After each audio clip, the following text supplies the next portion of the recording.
شروع اللہ کے نام سے جو بڑا مہربان اور نہایت رحم والا ہے۔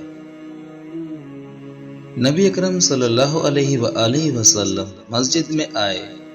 ایک شخص نماز پڑھ رہا تھا اور دعا مانگتے ہوئے وہ اپنی دعا میں کہہ رہا تھا، اللہم لا الہ الا انت المنان بدء السماوات والارض ذی الجلال والاکرام۔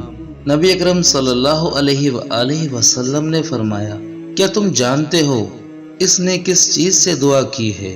اس نے اللہ سے اس کے اسم اعظم کے ذریعے دعا کی ہے کہ جب بھی اس کے ذریعے دعا کی جائے گی اللہ اسے قبول کر لے گا، اور جب بھی اس کے ذریعے کوئی چیز مانگی جائے گی اسے عطا فرما دے گا۔ سبحان اللہ۔